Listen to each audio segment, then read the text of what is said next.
အားလုံးပဲမင်္ဂလာပါဒီနေ့ကတော့ကျွန်တော်တို့ shape နဲ့ပတ်သက်ပြီးတော့သွားရအောင်เนาะအဲ့တော့ shape နဲ့ animation တခုကျွန်တော်တို့ဖန်တီးကြည့်အောင်အဲ့တော့ shape ဆိုပေမဲ့ background နဲ့ composition ဘိုင်းချို့တော့ကျွန်တော် solid ကိုသုံးချပြီးတော့သွားမှာဖြစ်ပါတယ်ပထမဆုံးအနေနဲ့ကျွန်တော်တို့ composition တခုစယူအောင် new composition shape animation shade animation lesson လေးသွားရအောင်เนาะတော့ HTTP 108024 frame per second ကိုယူပါမယ် Full HD 19201080 ပါ duration ကိုတော့ကျွန်တော်တို့30 second 30ထားပါမယ်နာရီ minute second frame မှာ frame ကတော့ကျွန်တော်24ထားပြီးတော့ duration ကို second 30ထားပါမယ် background ကိုတော့အနက်ရအောင်ပဲရွေးထားပါမယ်เนาะ composition name လေးကတော့ shade animation ပါ okay ဒါဆိုလို့ရှိရင်ကျွန်တော်တို့ composition ရပါပြီအဲ့တော့ကျွန်တော်တို့ solid background စပြီးတော့တည်ဆောက်ပါမယ် right click new solid ပေါ့နော် solid ကိုမိုးပြရအောင်ပေါ့နော် sky အရာလေးတစ်ခုဖန်တီးကြရအောင် sky bg ပေါ့နော် bg ဆိုတာတော့ကျွန်တော် background ကိုပြောတာပါဒီမှာကတော့ကျွန်တော်တို့ width နဲ့ height က1920 1080တစ်ချက်ကြည့်လိုက်ပါเนาะကျွန်တော်တို့ဒီ composition solid lesson မှာlogo animation lesson မှာကျွန်တော်ရှေ့600ဖြစ်နေခဲ့တယ်ဆိုလို့ရှိရင်ဒီဘက်မှာ make com site ဆိုတာရှိရယ်เนาะအဲ့ဒါလေးကိုတစ်ချက်နှိပ်လိုက်လို့ရှိရင်ကျွန်တော်တို့19201080ဆိုတဲ့ဟာလေးပြန်ရောက်သွားမှာဖြစ်ပါတယ်အဲ့တော့ကျွန်တော်တစ်ချက်ပြပေးမယ်เนาะ800ပေါ့เนาะ make com site ကိုနှိပ်လိုက်ရင်ဒီဟာဒီကျွန်တော်တို့ composition site ပေါ့เนาะ16:9 19201080ပြန်ရောက်သွားမှာဖြစ်ပါတယ်အဲ့တော့ကျွန်တော်တို့မိုးပြရအောင်အရောင်လေးကိုတစ်ချက်လောက်ရွေးလိုက်ပါမယ်เนาะကောင်းရင်အရောင်လေးပေါ့เนาะ 0f 9bfd ပေါ့နော် 0f 9bfd ကိုရွေးလိုက်ပါမယ် okay ဒါဆိုရင်ဒါကျွန်တော်တို့ sky background တခုရရှိသွားမှာဖြစ်ပါတယ် okay ပြီးတော့ရင်ကျွန်တော်တို့ ground ပေါ့နော် ground background မြေကြီးလေးတခုဖန်တီးကြည့်အောင် solid ground ground မြေကြီးပုံစံပေါ့နော် ground bg okay အဲ့တော့ဒီမှာကျွန်တော်တို့ size ကို adjust လုပ်လို့ရမယ်point လေးရှိရယ်เนาะအပေါ်မှာအနီရောင်ဆက်လေးတိုင်အဲ့ဒီပေါ် center point လေးကနေပြီးတော့ကျွန်တော်အောက်လေးအနည်းငယ်ဆွဲချလိုက်မယ်ဒါလောက်ဆိုရပြီเนาะ okay ပြီးတော့ရင်ကျွန်တော်တို့ဒီ mountain ပေါ့เนาะတောင်တန်းပုံစံမျိုးလေးထပ်ပြီးတော့ဗန်ဒီကြည့်မယ် solid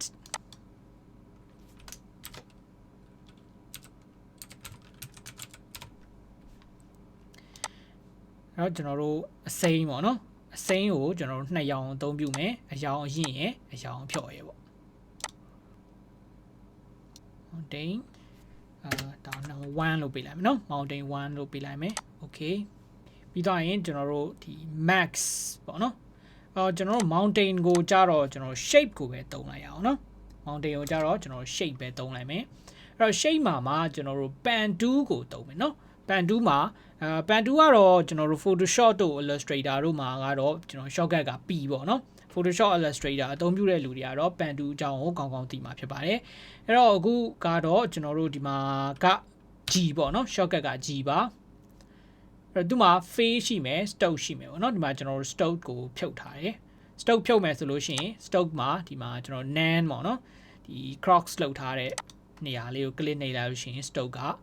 ပိတ်ထားမှာဖြစ်ပါတယ်ဒါရင်ဒီမှာ fail ရှိမယ်ပေါ့နော် fail ကိုကျွန်တော်တို့အရောင်ခုနဒီစိမ်းအရောင်အဖြော့တွေကိုအသုံးပြုပါမယ်ပန်တူသုံးတဲ့ပုံစံကတော့အနည်းငယ်ရှင်းပြပေးပါနော်သူကဒီအတိုင်း click နှိပ်မယ်ဆိုရင်တော့ဒီ straight line အနေနဲ့သွားတယ်ပေါ့နော်ကိုလိုချင်တဲ့ပုံဖော်တဲ့နေရာမျိုးတွေမှာဆိုလို့ရှိရင်ကွေးလိုက်လို့ရတယ်ဥပမာကျွန်တော်တို့တစ်ရွက်ပုံစံဖော်မယ်ဆိုရင်ပေါ့နော် click ချက်နှိပ်မယ်အောက်တက်မှာ click နှိပ်မယ်ဒီမှာမလွတ်ဘူးနော်မလွတ်ဘူးဖိထားမယ်ဖိထားပြီးတော့ညာဘက်ကိုဆွဲလိုက်ရင်ဘယ်ဘက်ကိုကွေးသွားမှာဖြစ်ပြီးတော့ဘယ်ဘက်ကိုဆွဲလိုက်ရင်ညာဘက်ကိုကွေးသွားမှာဖြစ်တယ်မလွတ်ရဘူးเนาะသူကဖိထားရတယ်ဖိထားပြီးတော့မှဆွဲရတာကိုစိတ်ကြိုက်ရပြီဆိုတော့ခါကျမှလွတ်လိုက်မယ်ပြီးတော့ရင်ဒီဘောကလာစုံတဲ့ center point လေးမှာ click နှိပ်လိုက်မယ်ဆိုရင်ဒါကျွန်တော်တရွက်ပုံစံလေးရတယ်ဒီ guide လေးပေါ်မူတည်ပြီးတော့လည်းကျွန်တော်တို့ပုံစံလေးတွေချိန်လို့ရတယ်ပေါ့နော်ရမယ်เนาะသဘောပေါက်မယ်เนาะ okay အဲ့ဒါဆိုလို့ရှိရင်ကျွန်တော်တို့နောက်ထပ်ပုံစံလေးတစ်ခုထပ်ဆွဲပြမယ်သူကြတော့စဆွဲကြတဲ့ကမြင်းကွေးနဲ့ဆွဲလိုက်မယ်ပြီးတော့ရင်ဒီမှာလာဆုံးမယ် ဒါကြတော့သူစောက်ထိုးပုံစံမျိုးလေးဖြစ်သွားတာပေါ့နော်အပေါ်မှာအကွေးဖြစ်သွားမယ်အောက်မှာကအချုံလေးဖြစ်သွားမယ်โอเคသဘောပေါက်မယ်လို့ထင်ပါတယ်ဒါကတော့ပန်တူးသွားတဲ့ပုံစံလေးပါနော်ပန်တူးသွားတဲ့ပုံစံမှာအဲ့တော့ဒီမှာကတော့ကျွန်တော်တို့ဒီတောင်ပေါ့နော် mountain ပုံစံလေးဆွဲမှာဖြစ်တယ်အဲ့တော့ဒီဘက်ကနေပဲကျွန်တော်တို့စာကြည့်အောင်ကလစ်နှိပ်မယ်တစ်ချက်ဆွဲမယ်ဒီနားလောက်မှာထားလိုက်တိုင်းကလစ်နှိပ်မယ်ညဒီမှာကွေးွားတာကိစ္စမရှိဘူးเนาะရတယ်ထားလိုက်မယ်ကျွန်တော်လိုချင်တဲ့နေရာလောက်ကိုရောက်ပြီဆိုရင်ကလစ်ချက်ပြန်နှိပ်လိုက်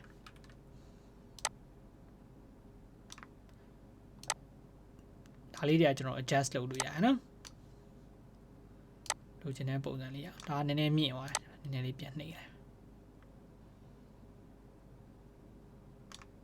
ဒီမြင်ကြောင်မြင်အိုင်းလေးတွေကလည်း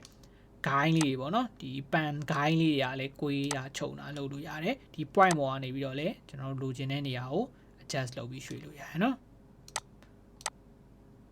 transform movement တွေလုပ်မယ်ဆိုလို့ရှိရင်เนาะကျွန်တော်တို့ဒီ selection 2ကိုပြန်ရွေးဖို့လိုအပ်ပါမယ်ဒီ pan line နဲ့သွားလှုပ်လိုက်မယ်ဆိုလို့ရှိရင်သူက point တွေထပ်ပြီးတော့ပေါ်လာလိမ့်မယ်เนาะဟာပြီအဲဆိုရင်ကျွန်တော်နောက်ထပ် shape တစ်ခုထပ်ခေါ်မယ် pan ကိုပဲသုံးမယ်เนาะ pan 2ကိုပဲသုံးမယ်ဒီမှာကျတော့ကျွန်တော်နည်းနည်းလေးပို့ပြီးတော့ရှင်းတဲ့အရောင်လေးရွေးအောင်เนาะရှင်းတဲ့အရောင်လေးရွေးလိုက်မယ် okay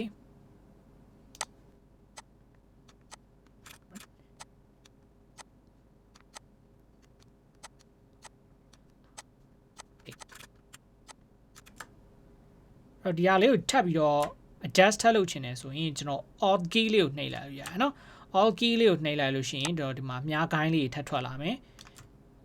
adjust ထပ်လုပ်လို့ရမယ်เนาะ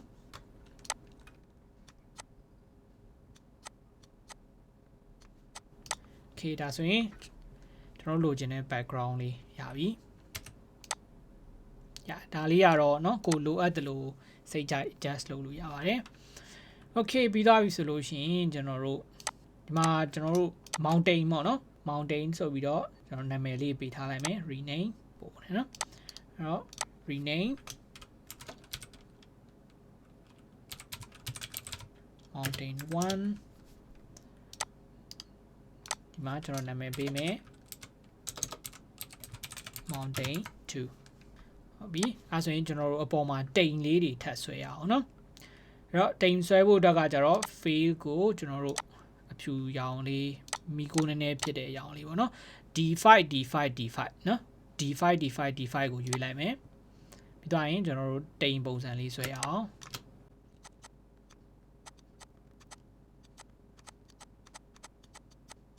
okay ကျွန်တော် adjust နည်းနည်းပြန်လုပ်မယ်နည်းနည်းကြည့်ကောင်းတော့အောင်ပေါ့နော်ကြည့်ကောင်းတဲ့ပုံစံလေးဖြစ်တော့ adjust လုပ်ပါမယ်ကွက်တီတူစရာမလိုเนาะကျွန်တော်တို့အဆင်ပြေတဲ့ပုံစံလေးကိုဆွဲလို့ရပါတယ်โอเคဒီလောက်ဆိုရပြီ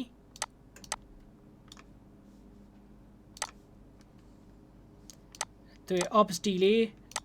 နည်းနည်းရှော့မယ်เนาะအဲ့တော့ဒီမှာကျွန်တော်နာမည်အရေးဆုံးပေးအောင် cloud 1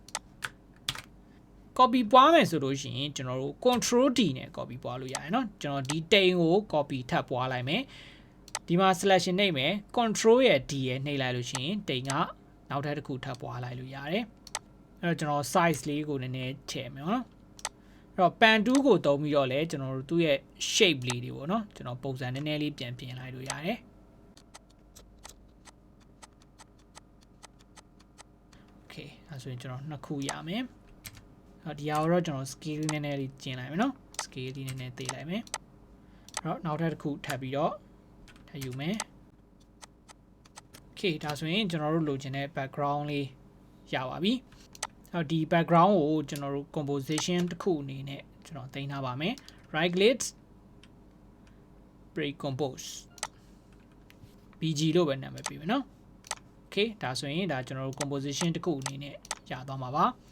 visible ကိုကျွန်တော်တို့ on off လေးလုပ်ကြည့်လို့ရပါတယ်နော် okay ဒါဆိုရင်ကျွန်တော်တို့ဒီမှာ road ပေါ့နော်လမ်းလေးတစ်ခုဖန်တီးကြည့်အောင်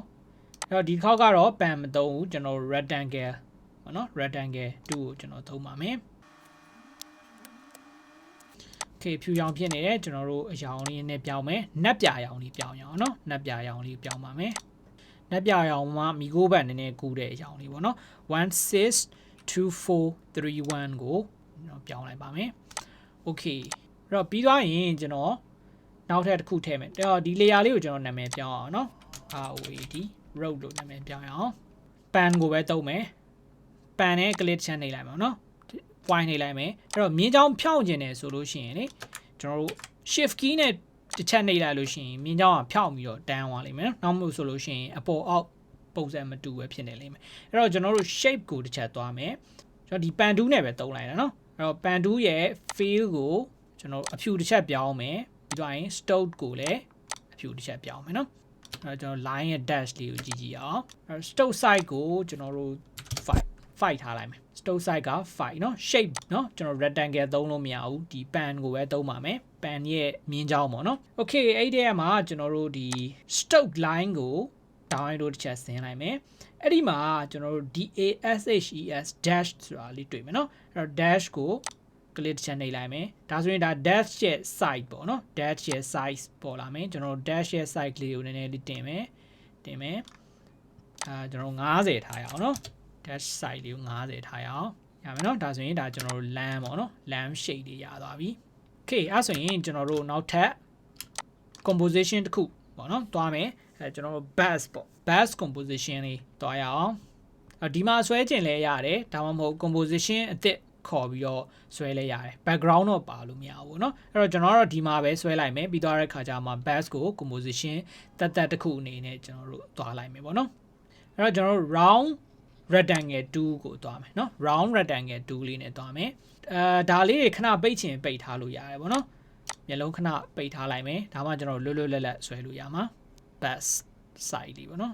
လွယ်ကူကူလေးပဲကျွန်တော်တို့ဆွဲကြပါမယ် okay ဒါသူ့ရဲ့ကျွန်တော်တို့ point လေးပေါ့เนาะ center point လေးရှိရယ် pan behind anchor point လို့ခေါ်တာပေါ့เนาะအဲ့ဒါလေးကိုကျွန်တော်တို့က center မှာထားခြင်းနဲ့ control key ကိုဖိလိုက်ဒါဆိုရင်ဒါကျွန်တော်တို့ center ရောက်သွားလိမ့်မယ်အဲ့တော့ဒါလေးအသုံးဝင်ပုံကကျွန်တော်ပြီးသွားရင်ထပ်ပြီးတော့ပြောပြပေးမယ်เนาะ bass ပေါ့เนาะအရောင် bass ကားအရောင်လေးပဲကျွန်တော်တို့နည်းနည်းကစားကြည့်အောင်အောက်ကရောင်နဲ့ရောသွားမှလည်းစိုးပါသေးတယ်အဲ့တော့ဒီမှာဆိုရင် stroke ပေါ့เนาะ stroke ပေါ်နေတယ်ကျွန်တော် stroke လေးကိုတစ်ချက်ဖြောက်မယ်အဲ့တော့ stroke ပေါ်မှာ click နှိပ်မယ် none ကိုရွေးမယ် okay တစ်ချက်နှိပ်မယ်เนาะပြီးတော့ရင်ကျွန်တော် brain box လေးတစ်ချက်ထည့်မယ်เนาะအဲ့တော့ဒီ shape ပေါ်မှာပဲထည့်မယ်เนาะကျွန်တော်နာမည်ပေးလိုက်မယ် BUS bass အဲ့တော့ shape တွေအများကြီးမဖြစ်အောင် queue ဆိုင်ရမယ်เนาะ shape တွေအများများလာလို့ရှိရင်မလိုအပ်ဘဲနဲ့ size တွေကြီးလာမယ် size ကြီးလာရင်ဘာဖြစ်မလဲဆိုတော့ကျွန်တော် export ထုတ်တဲ့အချိန် runner ထုတ်တဲ့အချိန်မှာအချိန်ကြာတာပေါ့เนาะပြီးတော့ size ကလည်းကြီးတဲ့အခါကျတော့ upload လုပ်တဲ့ဟာမျိုးဆိုလို့ရှိရင်မြန်ဆန်ဆန်နဲ့မပြီးတော့ဘူးပေါ့အဲ့တော့ကျွန်တော်တို့ bass ထဲမှာကျွန်တော်တို့ဒီမှန်ပုံစံလေးတစ်ချက်ထည့်ကြည့်မယ်ပေါ့နော်မှန်ပုံစံလေးချက်ထည့်လိုက်မယ်လွယ်ကူကူပဲဆွဲလိုက်မယ်နော် round rectangle လေးကိုပဲသုံးလိုက် okay အရောင်လေးပြောင်းမယ် fill ပေါ့နော်ဒီအပေါ်က fill ကိုကျွန်တော်မီးခိုးရောင်နည်းနည်းတန်းတာလေးပြောင်းလိုက်မယ်နော်ဟုတ်ပြီဒီမှာကျွန်တော်တို့ stroke ထည့်အောင်ပေါ့နော်အဲ့တော့ stroke ထည့်ခြင်းမှာ stroke ဖြူဖြစ်နေနော်မီးခိုးကိုကျွန်တော် black ပြောင်းလိုက်မယ် stroke size ရန်ကြီးနေနော်3 stroke size ကို3လေးထားရအောင်မှန်ကိုအကြီးရွယ်လုပ်လိုက်တော့ okay ပြီးတော့ရင်ကျွန်တော်နောက်မှာမီးလေးထည့်အောင်မီးဒီထဲမှာပဲထည့်မယ်အဲ့ဒါလေးတစ်ချက်သတိထားပေးပါ shape တွေအများကြီးပေါ်မလာဘူးเนาะဒီဘက်မှာဆွဲကောင်းကောင်းနဲ့ဆွဲရင်းနဲ့ဒီဘက်မှာ shape တွေအများကြီးပုံလာတာမျိုးမဖြစ်အောင်လို့ view site ပေးပါဒါမှကျွန်တော်တို့က object တစ်ခုလည်းဖြစ်နေမှာလीเนาะ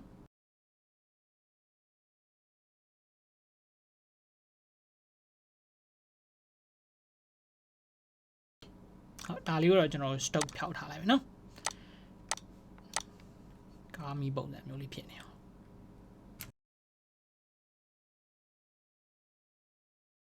โอเคဒါကကျွန်တော်တကားပေါက်ထည့်လို့ရအောင်เนาะတကားပေါက်လေးထည့်လိုက်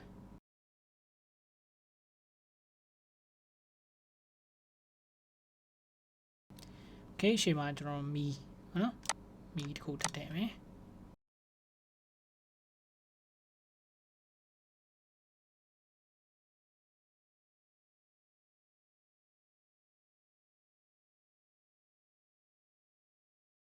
โอเค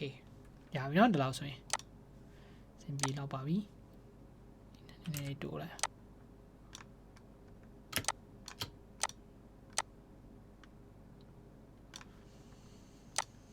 โอเคဒါဆိုရင်ကျွန်တော်တို့ Bane ပေါ့နော် Bane လေးတွေဆွဲမယ် Bane ကအဓိကလှုပ်ရှားမဲ့ဟာဖြစ်နေအောင်အဲ့တော့ Bane ဆွဲဖို့အတွက်ကကြတော့ကျွန်တော်တို့ shape ကိုတက်တက်ခွဲထုတ်ရမယ်။ဘာကြောင့်လဲဆိုတော့ကျွန်တော်တို့ action တစ်ခုလုပ်ဖို့အတွက်ကြတော့ shape ကိုတက်တက်ရှိနေဖို့လိုတာပေါ့နော်။ဒါကားရဲ့ body အနေနဲ့ကကြတော့ shape တစ်ခုတည်းမှာ base တစ်ခုတည်းအနေနဲ့ရှိနေပဲဆိုပေမဲ့ကျွန်တော်တို့ဒီ Bane ကား Bane အတွက်ကကြတော့ကျွန်တော်တို့တက်တက်ရှိနေဖို့လိုတာပေါ့နော်။ Bane မှာကျွန်တော်တို့ကလဲဖို့ Bane လဲဖို့အတွက် action တစ်ခုထဲမှာဖြစ်ပါတယ်။ Okay ဆိုရင်ကျွန်တော်တို့ဆွဲကြည့်အောင်shape တစ်ခုအနေနဲ့ပဲကျွန်တော်တို့သွားမယ်နော်အဲ့တော့ eclipse 2ကိုရွေးမယ်အဲ့တော့ set y မို့ပေါ့နော်ဒီက y နေဖို့အတွက်က shift key ကိုဖိပြီးဆွဲမှာရပါနော် shift key ကိုဖိပြီးဆွဲလိုက်မယ် okay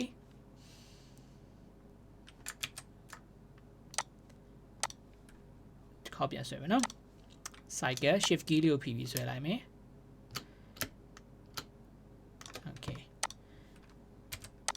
အဲ့တော့သူ့ရဲ့ center point လေးဒါဒီအပေါ်ရောက်နေဒါလေးကိုကျွန်တော်တို့က center လေးတက်တက်ထည့်ဖို့လိုတယ်အဲ့တော့ pan behind to shortcut က y မှာအဲ့ဒါလေးကိုသုံးဖို့လိုပါတယ်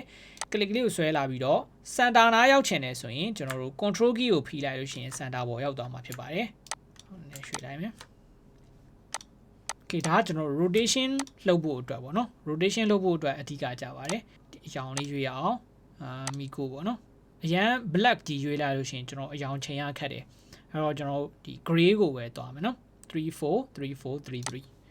gray ဘက်ကိုရောက်တာလေးပဲတွားမယ်ပြီးသွားရင်နောက်ထပ်ဒီထဲမှာကျွန်တော်တို့ set y တစ် y ထည့်ထည့်အောင်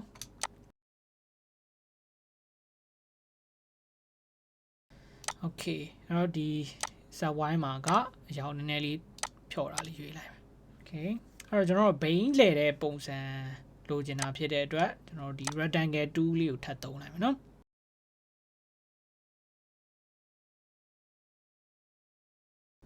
ဒါဒီ center ပေါ့နော် center လေးဝင်အောင်ထည့်ပေးပါ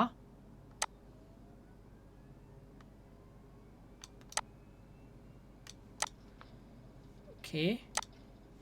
အဲ့တော့ဒီတိုင်း rectangle လေးထည့်ရဖို့အတွက်ကျွန်တော် control D နှိပ်လိုက်မယ်ပြီးတော့ရင်ကျွန်တော် rotation ပေါ့သူ့ကိုကျွန်တော်တို့ဘေးလေးလှည့်လိုက်မယ် center လောက်ကြအောင်သွားပေးပါ okay ဒါဆိုရင်ရပြီဒါမှကျွန်တော်တို့ကသူ cycle လဲတဲ့ပုံစံကိုကျွန်တော်တို့သေချာမြင်ရမှာဖြစ်ပါတယ်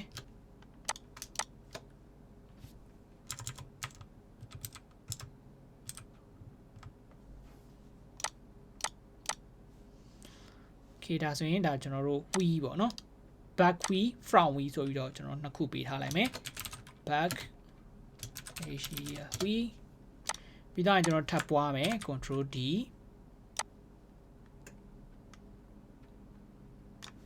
ဒါကိုကြတော့ကျွန်တော်တို့ front wheel ပေါ့နော်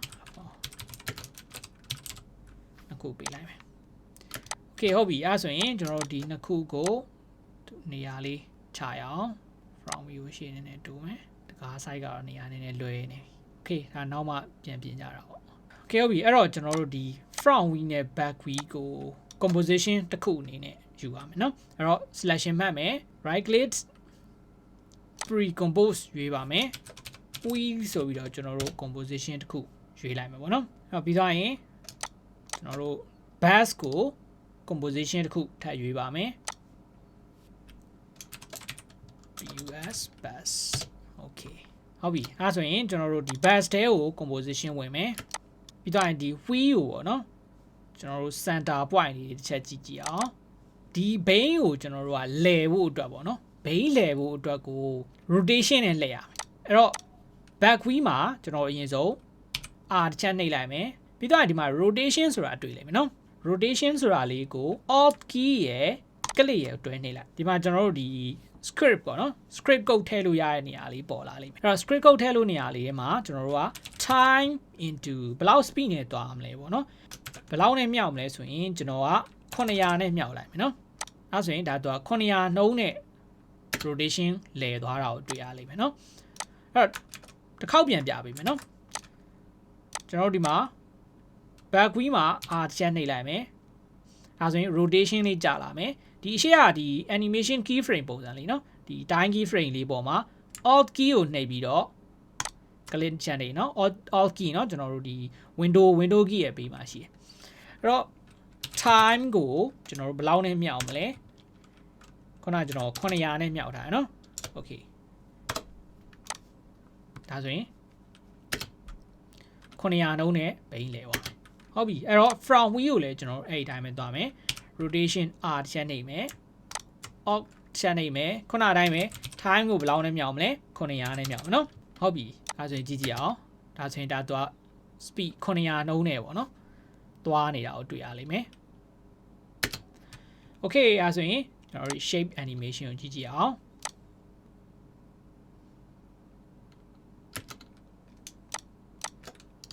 best composition လောက် best composition okay အဲ့တော့မှာ best road ရပါနော်အဲ့တော့ကျွန်တော်တို့ best ကားလေးရပြီအဲ့တော့ best ကိုကျွန်တော်တို့ animation လေးတစ်ခုထပ်ပေးဖို့လိုပါတယ် best မှာ best ရဲ့ position ကိုပေါ့နော်ကျွန်တော်တို့ရွှေ့ရအောင် P တစ်ချက်နေမယ်နော် position က P အခုဆိုလို့ရှိရင်ကျွန်တော်တို့ဒီ shortcut key လေးတော်တော်သိလာပြီလို့ထင်တယ် position က P scale က S opacity က T နော် rotation က R ဟုတ်ပြီအဲ့တော့ကျွန်တော်တို့0 second ကနေသွားမယ်နေရာမရွေးကျင်တယ်ဆိုလို့ရှိရင်ကျွန်တော်ဒီ line လေးနဲ့သွားလို့ရတယ်နော်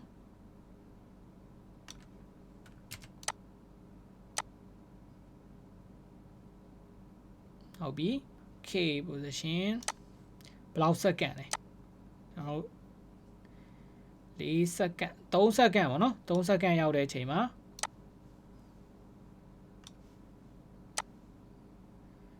ရွှေ့သွားမယ် Okay ဒါဆိုရင်ကျွန်တော်တို့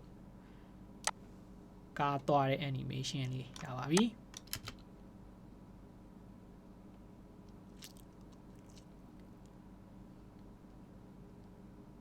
ရပါနော်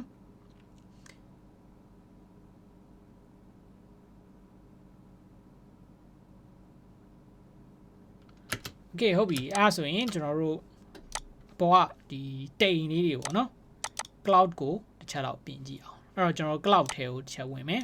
cloud လေးတွေကိုနည်းနည်းလေး movement လေးပြအောင် cloud 1 cloud 2 cloud 3နော်အများကြီးမရွှေ့ဘူးကျွန်တော်နည်းနည်းစီပဲရွှေ့မယ် position 3 second အတွင်းမှာအနည်းငယ်ပေါ့နော် movement အနည်းငယ်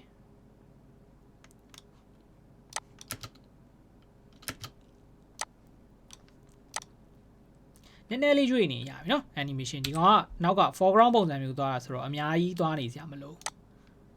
3 second မှာ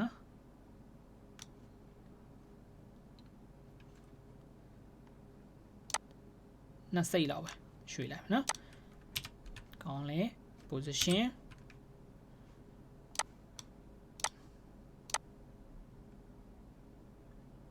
3 second မှာနည်းနည်းလေးပဲသွားOkay ဟုတ်ပြီဒါကကျွန်တော်တို့ time and speed သုံးချတဲ့ပုံစံမှာ second time ကို3 second ထားပြီးတော့ speed ကိုနည်းနည်းလေးပဲရွှေ့ထားတာเนาะအဲ့တော့ time and speed သုံးချတဲ့ပုံမှာသဘောပေါက်မယ်လို့ထင်ပါတယ်